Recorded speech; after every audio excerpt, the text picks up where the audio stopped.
मित्रों, भक्तों एवं संतों, एक नई वीडियो में आपका पुनः स्वागत है, सत्कार है। You are welcome at this new video. अभी मेरे दिमाग में एक विचार, बहुत सुंदर विचार है, तो मैंने सोचा क्यों ना आप तक पहुंचाया जाए। भक्त शिरोमणि, कवि शिरोमणि, साहित्यकार शिरोमणि, आदरणीय अनंत श्री परम पूज्य हमारे तुलसीदास जी महाराज जी ने हमें एक संपूर्ण ग्रंथ दिया है और उसका नाम है श्री रामचरित मानस। जीवन के हर सूत्र श्री रामचरित मानस में पाए जाते हैं। जिंदगी के दो स्वरूप हैं। हम सीधा विषय पे आते हैं, एक लौकिक जीवन और एक आध्यात्मिक जीवन। तो लौकिक जीवन कैसे जिया जाए और आध्यात्मिक जीवन कैसे जिया जाए, इन दोनों बातों को बड़े स्पष्ट तौर से हमारे तुलसीदास जी महाराज जी ने रामचरितमानस में उल्लेख किया है। और बड़े शार्ट में हम आपको बता दें कि हम क्या बताएंगे, तुलसीदास जी बता। लौकिक जीवन के लिए उन्होंने बड़ा एक सूत्र दिया है कि पहली बात तो ये है कि हर व्यक्ति एक अच्छा इंसान, एक महान इंसान बनना चाहता है। अच्छा इंसान और महान इंसान बनने के लिए हमें अच्छे और महान कर्म करने पड़ेंगे, तभी हम एक अच्छे इंसान और एक महान इंसान बन सकते हैं।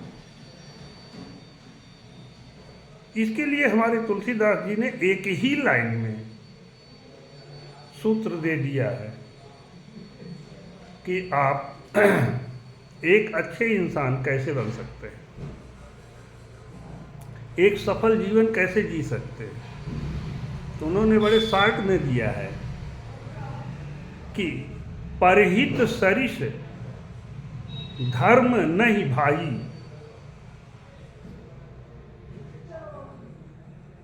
परहित से बड़ा कोई और धर्म नहीं। यहाँ धर्म का अर्थ हिंदू, मुस्लिम, सिख, ईसाई इत्यादि इन धर्मों से नहीं मतलब है। यहाँ कर्तव्य से मतलब है। परहित, helping to others, this nature is the greatest nature of the human.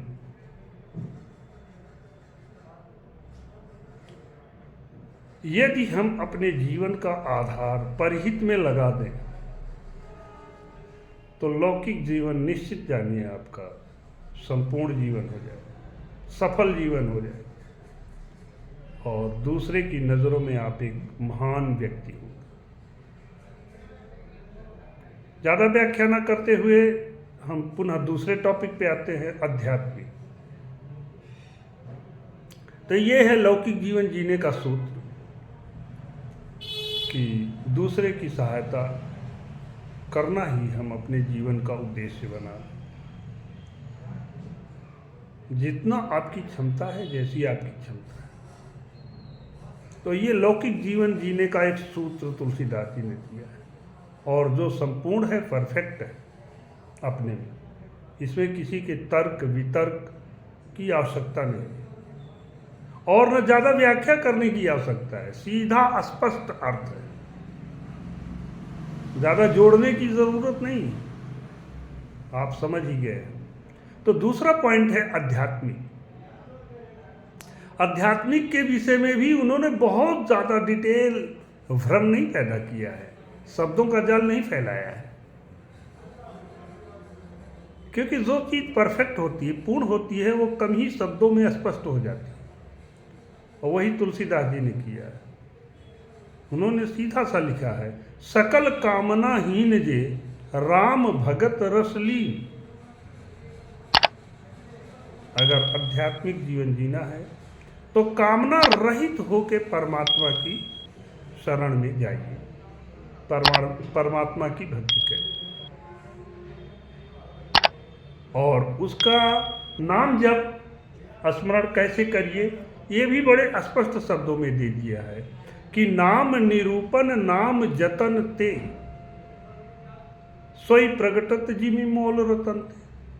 और जतन ते हो, जतन क्या है, सकल कामना हीन जे राम भगत रस लीन। तो ये है स्पिरिचुअल लाइफ का सूत्र। तो ये मनुष्य के जीवन के दो पहलू हैं, पहला एक लौकिक जीवन, दूसरा आध्यात्मिक जीवन। लौकिक जीवन हम कैसे जिए, एक ही लाइन में तुलसीदास जी ने बता दिया है, और आध्यात्मिक जीवन कैसे जिए वो भी एक ही लाइन में बता दिया है। ज़्यादा उसके पीछे भागने की ज़रूरत नहीं है, और हम आपको बहुत ज़्यादा शब्दों के जाल में नहीं पिरोना चाहते। यही बात गीता में व्यास जी ने श्री कृष्ण भगवान के मुखार बिंदु से अध्याय 18 के 66वें श्लोक में कहा है, सर्वधर्मान परित्यज्य माम एकम शरणम व्रज। अहम तो आप आगे जानते हैं सब। तो सकल कामनाहीन से रहित होकर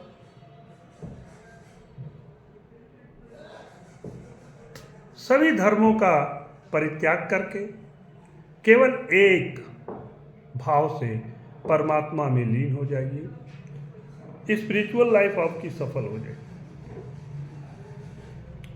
तो लौकिक जीवन जीना है, सफल करना है तो परहित, और आध्यात्मिक जीवन सफल करना है तो सकल कामनाहीन भाव में रहिए। तो हम समझते हैं, मैं शब्दों का जाल ज़्यादा ना फेंक के जो मैं कहना चाहता हूँ वो स्पष्ट रूप से मैंने कह दिया है। मैं क्या, तुलसीदास जी ने कह दिया है और आप समझ भी गए होंगे। तो फिर मिलेंगे, अगर कोई त्रुटि हो तो क्षमा करना, और फिर मिलेंगे किसी अच्छे विचार के साथ अगले वीडियो में। तब तक के लिए जय श्री राम।